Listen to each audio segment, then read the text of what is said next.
Bonjour à tous. Dans cette vidéo, nous devons vous parler sur quelques commandes sur le système d'exploitation Linux Ubuntu. Comme vous voyez, moi j'ai pas Linux sur mon ordinateur, mais j'ai déjà virtualisé ce système d'exploitation sur le logiciel VirtualBox. De voilà. On doit agrandir un peu la fenêtre, comme ça c'est bon. Avant de commencer la présentation des commandes, je dois vous présenter le système d'exploitation Linux. Linux, c'est d'abord de passionnés d'informatique disséminés sur la planète. On peut le comparer à Windows et Mac OS. C'est un système d'exploitation, l'outil de base dont on a besoin votre ordinateur pour démarrer et lancer des programmes. Tous ces passionnés collaborent ensemble pour l'améliorer et faire évoluer. Et c'est sur leur temps libre. À l'origine, il n'y avait d'ailleurs pas de grandes entreprises derrière, comme Microsoft ou Apple. Les choses ont cependant bien changé depuis le début de Linux dans les années 1990, alors qu'il s'agissait initialement d'un outil un peu complexe et obscur. Il est progressivement devenu de plus en plus simple à utiliser, au point désormais de rivaliser de simplicité avec ses concurrents de toujours, Windows et macOS. On a vu naître plusieurs entreprises autour de l'écosystème Linux, Red Hat, Mandriva, Canonical, etc. On le sait peu, mais Linux est aujourd'hui omniprésent sur le web. La plupart des serveurs qui font tourner les sites web fonctionnent sous Linux. On le retrouve aussi sur les téléphones mobiles Android. Le système d'exploitation pour Google est fondé sur Linux. Maintenant, on passe à voir les commandes. On clique premièrement sur le bouton application. On écrit sur cette barre terminal. Il est déjà écrit. On clique là-dessous sur terminal.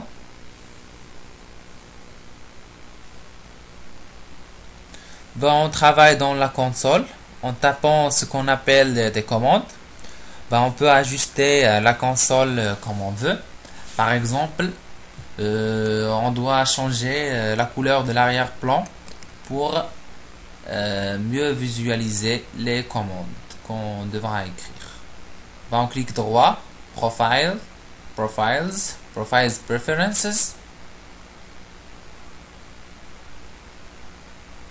Il nous donne une fenêtre. On clique sur Colors.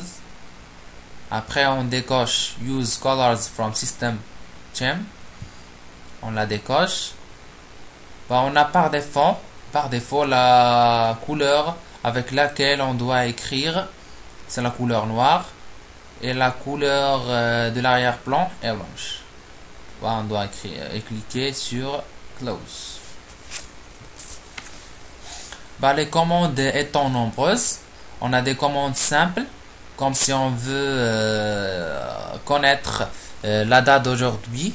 On tape la commande Date. On clique Entrée.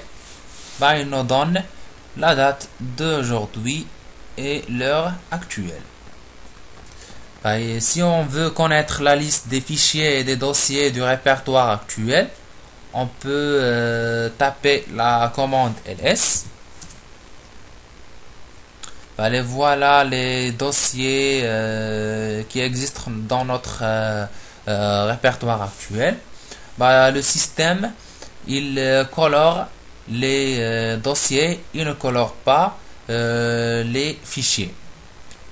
Pour une simple raison, pour distinguer entre un dossier et un fichier.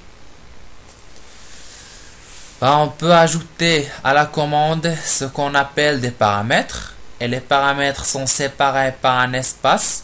En prenant l'exemple de la commande ls espace -l.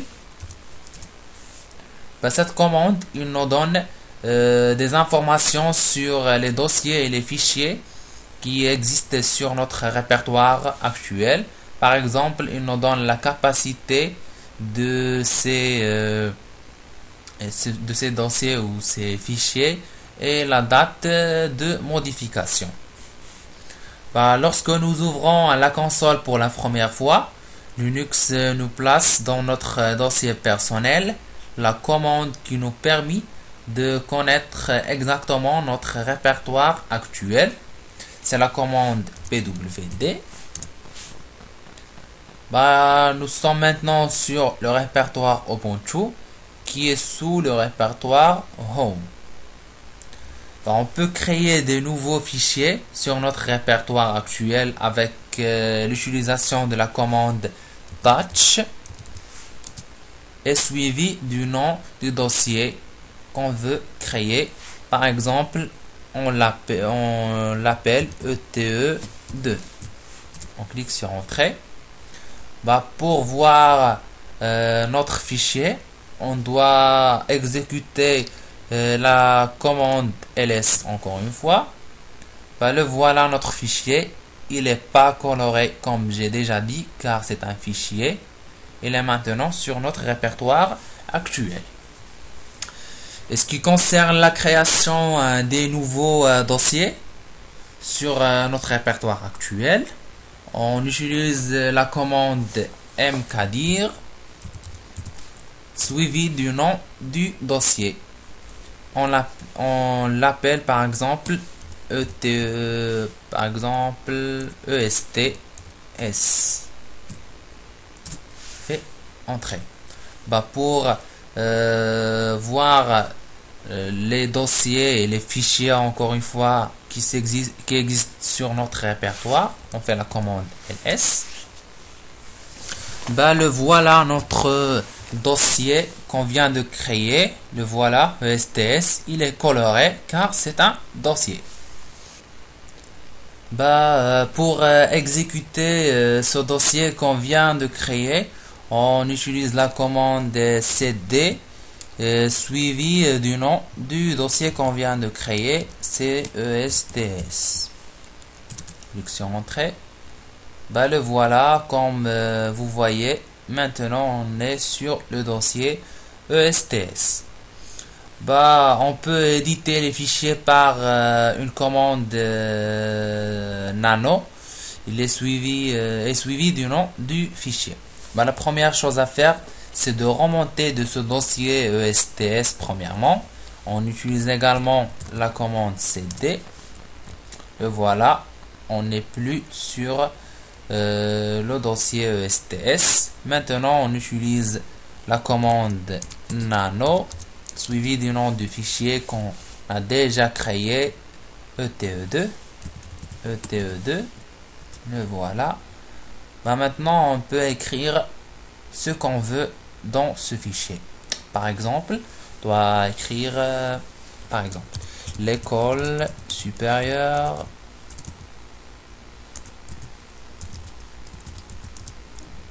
de technologie.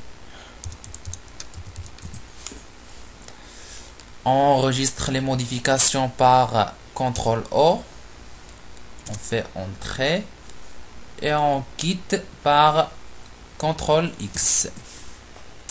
Le voilà.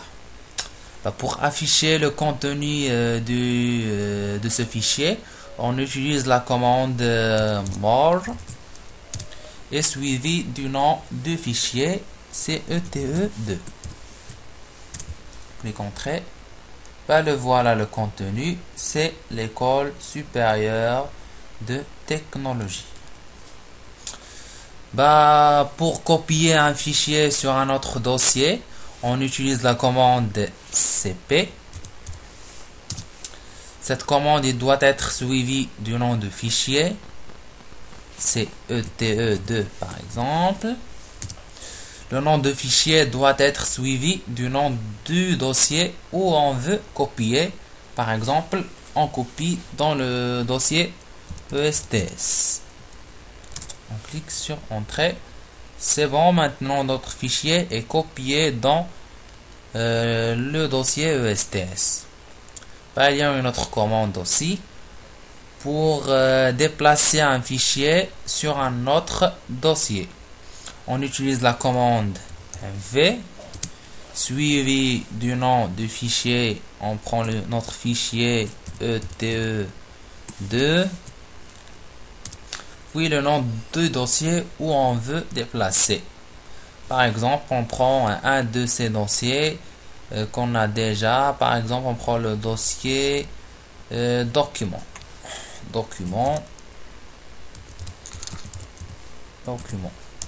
Et maintenant, notre fichier il est déplacé vers document. Notre vidéo touche à sa fin. J'espère que vous avez saisi un peu d'informations sur ce monde de commandes de Linux. Et je vous donne un rendez-vous à une autre vidéo. Et merci.